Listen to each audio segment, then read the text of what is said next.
नमस्कार दोस्तों, स्वागत है एक बार फिर से चैनल पे एक नए वीडियो के साथ। मैं आपका दोस्त दुपन गुप्ता आप लोग के लिए लेकर आ चुका हूं एक और नया वीडियो।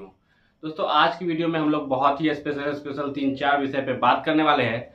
उसमें से एक भाई साहब का बहुत ही मुझे खूबसूरत सा क्वेश्चन लगा, जो मुझे लगा कि उस पर एक वीडियो बनाना चाहिए, तो मैं उन पर वीडियो बनाऊंगा। लेकिन उससे पहले मैं आप लोग को एक चीज़ बताना चाहता हूँ कि मैं आज कोरोना वैक्सीन का पहला डोज ले लिया हूँ। इसका फोटो मैं यहाँ पे लगा दे रहा हूँ। दोस्तों, आप लोग से भी मेरा अनुरोध है कि आप लोग भी अपने नियरेस्ट जो भी वैक्सीन सेंटर है वहाँ पर रजिस्ट्रेशन करके अपना वैक्सीन कंप्लीट करिए, क्योंकि हम लोग को मार्केट में घूमना है और ज़्यादा लापरवाही हम लोग नहीं कर सकते हैं। जितना जल्दी हम लोग पहला डोज लेंगे उतना ही जल्दी हम लोग को दूसरा डोज भी मिलेगा, ताकि हम लोग फिर जो है अपने दैनिक दिनचर्या में घूम पाएंगे और अपने काम को आगे ले जा पाएंगे। दोस्तों, बहुत ही बुरा वक्त चल रहा है, सबको पता है। आप लोग हर जगह पे न्यूज में देख रहे हैं, डरे हुए हैं, सब लोग बहुत निगेटिविटी से भर गए हैं।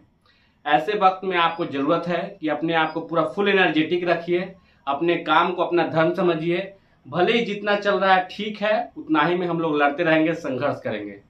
कोशिश करिए कि 1 से 2-3 काम करिए, ताकि आपको इकोनॉमिक क्राइसिस का सामना नहीं करना पड़े। दोस्तों, मैं आज अपने बारे में बताऊं तो मैं आप लोग को बता दूं कि पहले तो मैं एक एम्प्लॉय हूँ किसी कंपनी में, हस्त पावर सिस्टम कंपनी मान लीजिए है, जो जिसमें हम एक एम्प्लॉय हैं। दूसरा कि हम फार्मिंग भी करते हैं, हमारी पोल्ट्री फार्मिंग चलती है। तीसरा, हमारा स्क्रबर पैकिंग चलता है। चौथा, हम मशीनों में भी डील करने लग गए हैं। तो इससे क्या होता है कि अभी हमारा मान लीजिए स्क्रबर बिजनेस थोड़ा कम चल रहा है, मशीन की डीलिंग भी ठीक ठाक चल रही है। तो कुछ नहीं तो कम से कम फार्मिंग से पैसे आ रहा है, नहीं तो फिर सैलरी से पैसे आ रहा है। तो कोशिश करिए कि अपने आप को मल्टीपल वर्क जो है उसमें इन्वॉल्व करने का। कभी भी एक काम पे मत रहिए, क्योंकि ये जो समय है वो हमें ये सिखा दिया है कि हमें हमारा इनकम का स्रोत एक नहीं होना चाहिए, एक से अनेक होना चाहिए। अगर आप बिजनेस भी करते हैं तो उसमें कोशिश करिए कि 2-3 तरीके का बिजनेस करें, ताकि आपको कभी बुरे वक्त में यहाँ या पहले से नहीं आ रहा तो दूसरे से नहीं आ रहा तो तीसरे, कहीं ना कहीं से इनकम आते रहेगा। दोस्तों, इस बात पे जरूर विचार करिएगा। अगर इसमें आपको किसी भी तरीके का हेल्प का जरूरत है तो आप मेरे नंबर पे कॉल करके बात कर सकते हैं, मैं आपको पूरी हेल्प करूंगा एक बिजनेस प्लान बनाने में। दूसरा चीज है कि एक भाई साहब का क्वेश्चन था, जो मैं अभी आपको पढ़ के बताऊंगा। और मुझे वो बहुत सही लगा क्वेश्चन, इसलिए मुझे लगा कि मैं बात करूं इस पे। और ये बहुत इंपॉर्टेंट क्वेश्चन है। और आप सभी लोगों को जब आप मार्केटिंग में जाते होंगे, देखिए वीडियो को स्किप मत करिएगा, क्योंकि आप लोग एक चीज समझ लीजिए कि जो इंपॉर्टेंट वीडियो होता है मैं सिर्फ उसी के बारे में बनाता हूं, बकवास मैं करना चाहता नहीं हूं। ये लिखते हैं, नमस्कार भैया, मेरा नाम राहुल गर्ग है।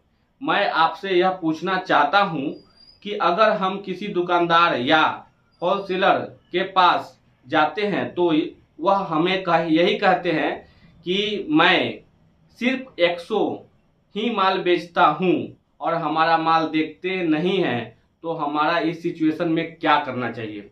जितने भी भाई बंधु हैं उन सभी के लाइफ में 1 ना 2 बार ये प्रॉब्लम आया होगा, जरूर से जरूर। अगर नहीं आया है तो वो अब आएगा। तो इसलिए इस बात को समझने की बहुत जरूरत है कि एक्सो एक ब्रांड है इस कंपनी का, जो ज्योति लैब्स बनाती है। ज्योति लैब्स कंपनी वही है जो उजाला, मैक्सो वगैरह वगैरह जो है, इसकी बहुत सारी प्रोडक्ट आती है मार्केट में। उन्हीं की एक जो है स्क्रबर है एक्सो नाम से। उसी की तरह मैजिक है, बहुत सारे बड़े बड़े ब्रांड जब जो ब्रांड के तौर पे उभर गए हैं, तो उनकी रेट जो है बहुत ही हाई फाई होती है। उनकी डीलरशिप की रेट लगभग मोटा मोटी मैं मान के चलता हूँ 76 to 78 के आसपास रहता है।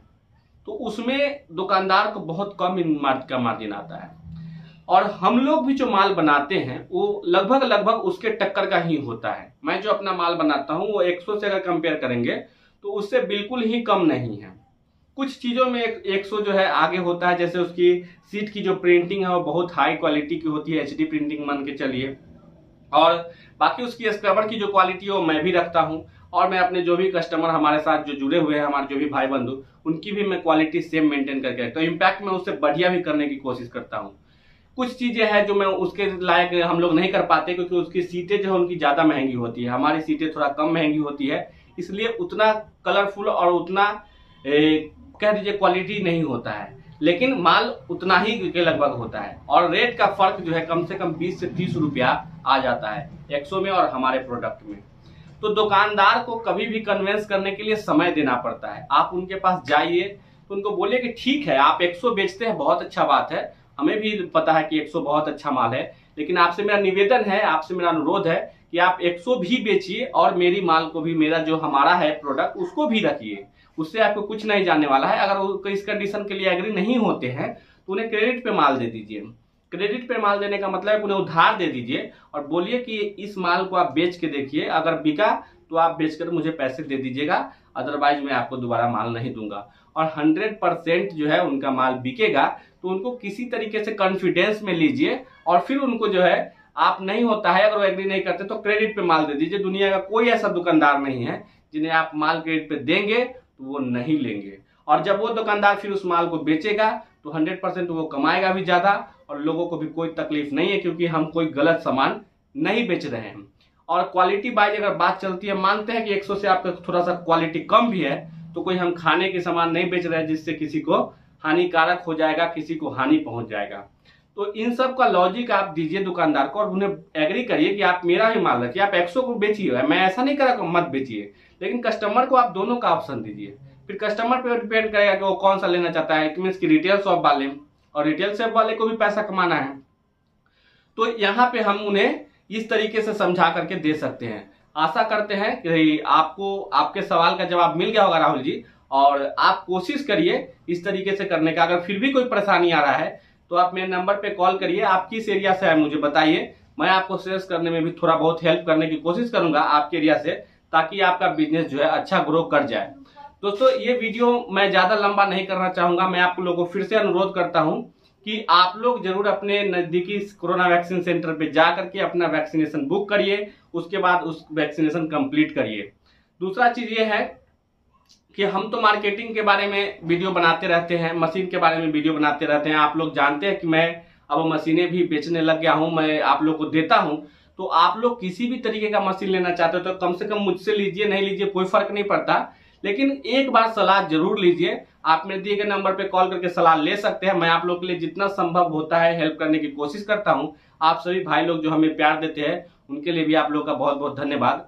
और जितने भी हमारे भाई बंधु हैं उन सबको एक बार ईद मुबारक, और ईद के लिए सबको ढेर सारी शुभकामनाएं। आपके परिवार में खुशियां फले फूले और आप लोग बहुत आगे जाएं। और ये हमेशा याद रखिए कि अपने माइंड को जितना पॉजिटिव रखेंगे आप लोग उतना ही हम आगे जाएंगे।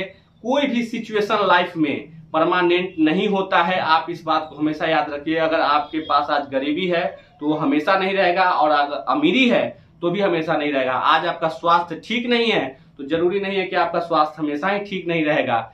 हर वक्त जो है इंसान आगे बढ़ते चला जाता है और कोई भी वक्त जो है परमानेंट नहीं होता, सिचुएशन वो बदल जाता है। तो इसलिए ऐसे पेंडेमिक के सिचुएशन में अपने आप को जितना एनर्जेटिक रख सकते हैं रखिए, क्योंकि जहां डर गए वहां मर गए, इस बात को इसमें पूरा साबित किया गया है। अगर आपको लगता है कि मुझे कोरोना हो जाएगा तो आपको कोरोना हो जाएगा, कोरोना से मत डरिए। दूसरा एक और चैप्टर है इसमें, मान के चलिए कि लोग एक और दो का हमारा सवाल आया था कि यहाँ 7 से 11 में बहुत जगह पे ओपनिंग हो रहा है दुकानदार, तो उस कंडीशन में क्या होता है कि दुकानदार सिर्फ अपना माल बेचने में लगे होते हैं, आपका बात नहीं सुनते हैं।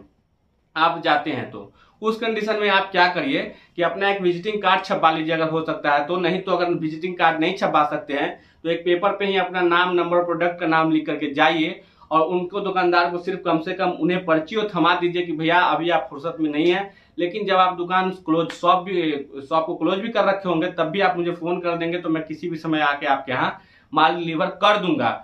तो उससे उनको भी फायदा हो जाएगा और वो घर में अभी दुकानदार बहुत फ्री होते हैं। ये मार्केटिंग को अपने आप को बढ़ाने का एक अच्छा मौका है कि दुकानदार लोग भी दोपहर के समय 11 बजे के बाद फ्री होते हैं, तो उनसे अच्छा रिलेशन डेवलप कीजिए। नहीं तो कम से कम फोन नंबर लेकर के घर से उनको कॉल करिए कि सिचुएशन कैसा है, पेंडेमिक कैसा है, आपके परिवार में लोग सही है कि नहीं।